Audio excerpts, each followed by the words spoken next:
Hey everyone, welcome back to another video. Today we're going to be doing a book swap. We are going to pick each other's next reads. We decided to do an Emily Henry theme for this swap because we both have enjoyed some of her books. Let's get into it.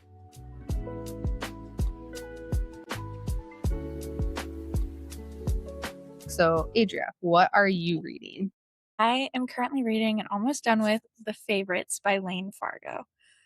Um, this one follows Katerina Shaw and Heath Rocha, two figure skaters whose intense bond takes them from difficult childhoods to top of the competitive ice dancing world. Their chemistry on and off the ice makes them fan favorites, but behind the scenes, their relationship is complicated by ambition, obsession, and the pressure to be the best. Years after their partnership ends in scandal, Kat is forced to revisit everything that happened as a documentary brings their story back into the spotlight, blending sports drama, romance, and a lot of plot twists.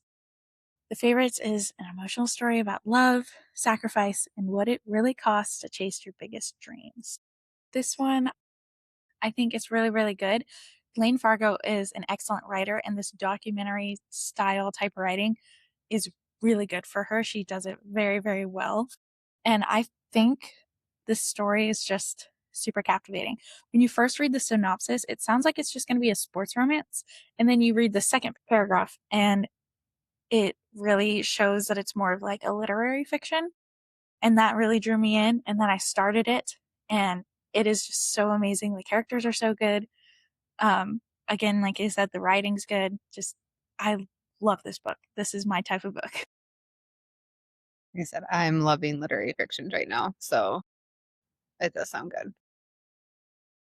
There's one thing that one of the characters, Heath, that he did towards the end, and I'm just like, this feels out of character. Though that's like the one thing that I have a bone to pick with this.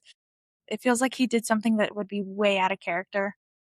So, and I'm Mm, not gonna say it because spoilers, but I don't know. It felt really out of character, but the rest of it is amazing. it does sound good. Like that there's not too many, well, I guess maybe with I can't think what it's called, like heated rivalry, there's like kind of ice skating, that's hockey, but there's not too much like ice skating books that I can like think of off the top of my head. So All the ones that I can ever think of are just like pure smut. I don't know what it is about that like subgenre of sports romance, but like all I can ever find that's like hockey or skating, it's all just like porn. I don't know why. Anyway, Haley, what are you reading? I am still reading The Five-Star Weekend by Ellen Hildebrand. I am like three-quarters of the way done. I only have like the smallest section to go. So hopefully in the next couple days I'll have it done. Um, I know we talked about it last week, but I'll just do a little kind of quick synopsis. So after Hala Shaw's husband tragically dies following a heated argument, the food blogger decides to host a lavish five-star weekend at her Nantucket home. And she invites four best friends representing different chapters of her life. She has her childhood best friend, her college best friend, her best friend from her like mid 30s or early 30s, and then a present best friend. And there's lots of layers, I feel like, to the story because like each woman has their own baggage per se. That they're bringing with them to this weekend. They each have something going on in their life that's really big and they haven't revealed it to each other yet. It's starting now to slowly come out with each one, like what the secret is. But yeah, it's really good so far and I am really enjoying it. I don't know if it'll be a five-star read for me, but it's definitely be like a probably a four. It's good. It's not like the best, but I think it's really good and I'm enjoying it. So, Yeah, I've been seeing that one everywhere. I mean, obviously, people in the book club are talking about it because it was our second place for this month. mm, Everybody's been reading it. And I want to start it, but I also don't know if I want to go buy another book right now, but it sounds so good. I'll mail you this one. I'm almost done with it. I said I'm not a big fan of covers that have the like TV adaptation or like the movie adaptation, but like this was like $10. So it was like half off. I'm like, okay, we'll get it. We'll buy it because it's I put it on hold at my library for like a physical copy and a Kindle copy, and I'm still waiting. And I'm almost done with the book. So yeah, a lot of people are reading it, and I think it's because the show on Peacock came out. And I do want to watch it once I'm done with this. I probably will watch the show. The cover of this one, it's got like Heath right here holding Katerina up as she like does this back bend type thing, and it's obviously got Yeah, that shiny lettering that's and pretty. the sparkling lights in front of it. I just yeah. That's really pretty. Yeah, it drew me in because I didn't realize what it was. I just saw the colors and I was like, "Oh, that's kind of neat." And then I looked at it more. I'm like, "Oh, that's people." And then I read the back and I'm like, "I need this book." It So, sounds good. I got it. I got it for my bachelorette weekend.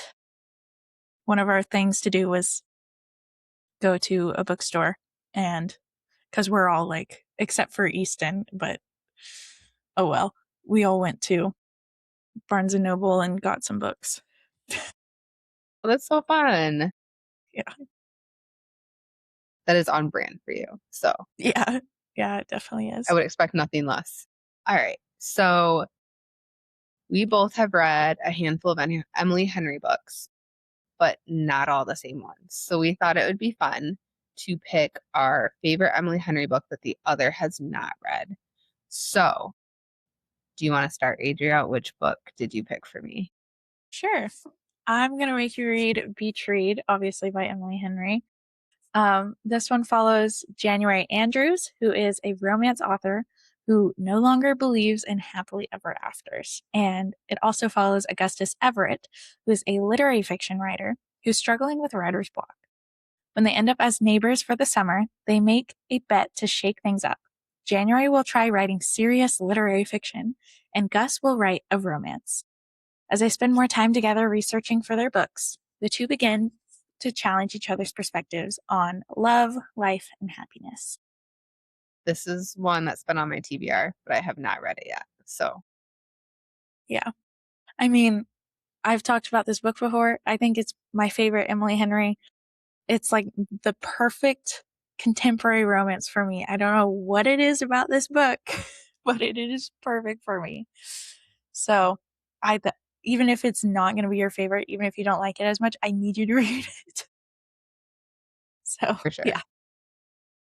I am excited to read it. I figured it was either going to be that one or Book Lovers because I feel like you talk very highly of both of those two. Yeah. Um, what book did you bring for me to read? So you've already read my favorite, which is Happy Place. So I picked my second favorite, which is Funny Story. So a little bit about this one. Daphne's life is completely upended when her fiance Peter realizes he's actually in love with his childhood best friend Petra, and calls off their wedding. Stranded in Peter's picturesque hometown of Wanning Bay, Michigan, where she has a job as a children's librarian with no real support system of her own, Daphne needs a place to live and fast. So enter Miles, Petra's chaotic, warm hearted ex boyfriend who happens to have a spare room. Now, unlikely roommates, bound by mutual heartbreak, practical and reserved Daphne and relaxed, scruffy Miles strike up a tentative friendship. To cope with their ex's upcoming wedding and save face, they hatch a plan. Stage a fake summer romance, complete with intentional social media posts to make Peter and Petra jealous. As Miles shows Daphne around the town and helps her reclaim her life outside of her ex, the lines between their scheme and real feelings begin to blur. What starts as a revenge plot turns into a slow burn story about healing from heartbreak, discovering your own identity, and finding love where you least expect it. I really like this one. It's very, to me, it's like cheesy rom-com. I 100% knew what was going to happen when I started this book, but I still loved it. I said it's my second favorite of hers that I've read so far. And my son's name is Miles, so maybe maybe that's why I like it too. And it takes place in Michigan, and where I imagine it taking place in Michigan is Traverse City, because I don't think Wanting Bay is not an actual real place in Michigan. I think I even Google it because I'm like, is this real? And it's not. But it reminds me of Traverse City, and I love Traverse City. So it's just, I don't know. I love this book, and I hope you like it because I know when we did our last book swap, we both kind of weren't like, we liked each other's books, but they weren't like, oh my gosh, I love these. It's just like, yeah, I liked it. So I'm hoping you like this one better. Yeah. Um, it just sounds messy, but in a fun way. I could imagine myself reading this and it being like a full-on movie in my head, which that's I love it when rom-coms do that. So I could see myself really liking this one. And I mean, it's an Emily Henry. I've loved 3 out of 3 of her books that I read. So I feel like I'll at least really like it. Yeah. This one I can easily see them making into a movie. Like, this is hands down such an easy movie to make.